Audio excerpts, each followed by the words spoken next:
لەوەتا 25 ساڵی ڕابردووە هەر ساڵی پار لە سەرانسەری جیهان زۆرترین ژمارەی کەسان لە سێدارە دراون. راپۆرتێکی بڵاوکراوەی ڕۆژی سێشەمەی ڕێکخراوی نێونەتەوەی بۆ لێخۆشبوون کوتی لە 2015 زاینی لانی کەم 1634 کەس لە سێدارە دران کە لە بەراورد لەگەڵ ساڵی پێشوو 54 لە سەد زیادی کردو و بەرزترین ژمارەیە کە ڕێکخراوەکە لەوە تا 1989 زاینیەوە تۆماری کردووە. زۆرترین ژمارەی لە سێدارەدان لەلایەن سێ وڵاتی ئێران، پاکستان و عەرەبستانی سعودیەوە بوو کە سەرجەم بەرپرسیاری نزیەکەی 90% ئەو ئیعدامانە. چیکردنەوەی پاکستان سەبارەت بە تاوانەکانی پەیوەندیدار بە تۆرۆریزم، تاوانەکانی تند و تیژی هەر هەمان شتن کە لە ئێراندا دەبینین.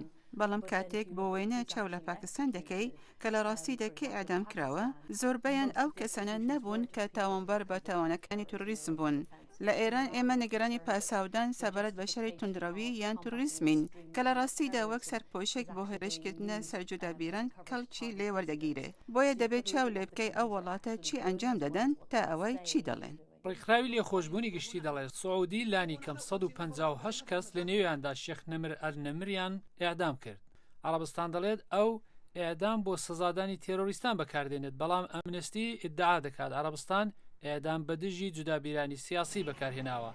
لە ئێران گەلێک کەس لە پەیوەندی بەنگ و مخادرات لە سێدارە دران.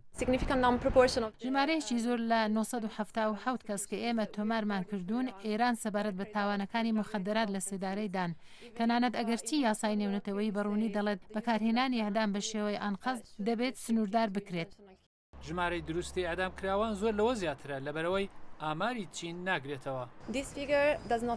ئەو ئامارە هەزاران کەس ناگرێتەوە کە ئێمە پێمان وایە پارەکە لە چین ئیعدام کراون کە لەوێ بەکارهێنانی سزای مەرگ و ئاماری پەیوەندیدار بە ئیعدام وەک نهێنیەکی حکوومەتی دەمێنیتەوە. ویلایەتە یەکگرتووەکان لە لیستەکەدا پێنجەمین وڵات بووە کە لە 2015 زاینی دەستوری مەرجی بەڕێوە بردووە. لەوە تا 1992 زاینیەوە ئەمە کەمترین ژمارەی هەدامکردن لە ئەمریکایە و نزمترین ژمارەیە لەوە تا دەستوری مەرگ لە ساڵی 1970 پێشنیاز کرایەوە. پارەکە لە ویلایەتە یەکگرتووەکان تەنیا 6 ئایالەت بڕیاری مەرجان ئەنجامدا لەگەڵەوەی نیوەی ئیعدام کراوەکان لە ئایالەتی تێکزاس ڕوویدا. سەلاحی پیرۆتی دەنجی ئەمریکا.